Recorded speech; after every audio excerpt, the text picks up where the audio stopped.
সারা দেশে যথাযোগ্য মর্যাদা এবং ভাব গাম্ভীর্যের সঙ্গে পালিত হচ্ছে মহান স্বাধীনতা দিবস। এবছর পালিত হচ্ছে স্বাধীনতার ৫৬ বছর।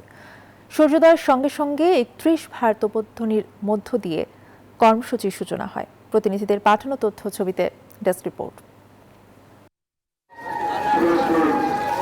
মহান স্বাধীনতা দিবসে বীর সন্তানদের শ্রদ্ধা ভরে স্মরণ করেছেন গোটা জাতি। সূর্যের আলো ফোটার আগ থেকেই দেশের স্মৃতিস্তম্ভগুলোতে সর্বস্তরের মানুষের ঢল নামে। বসুন্ধরা টিস্যু, অশুদ্ধতার বিরুদ্ধে এক বিন্দুও ছাড় নয়। চট্টগ্রাম নগরীর কাট্টলী স্মৃতিসৌধে শহীদদের স্মরণে সকালে ফুল দিয়ে শ্রদ্ধা নিবেদন করেন সরকারি বেসরকারি প্রতিষ্ঠানের মানুষ।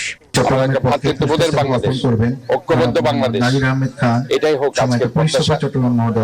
আমরা স্বাধীনতা আমরা ধরে রাখতে চাই। এদিকে রাজশাহী বিশ্ববিদ্যালয়ের শহীদ মিনারে পুষ্পস্তবক অর্পণ করে বিশ্ববিদ্যালয় প্রশাসন।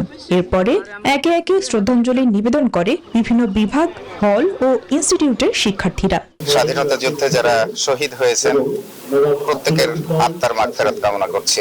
বরিশালে ভোরের আলো ফোটার সাথে সাথে সরকারি, আধা সরকারি, স্বায়ত্তশাসিত এবং বেসরকারি ভবনে জাতীয় পতাকা উত্তোলনের পাশাপাশি শহীদ মুক্তিযোদ্ধার স্মৃতিফলকে পুষ্পস্তবক অর্পণ করে শহীদদের প্রতি শ্রদ্ধা জানান সর্বস্তরের মানুষ।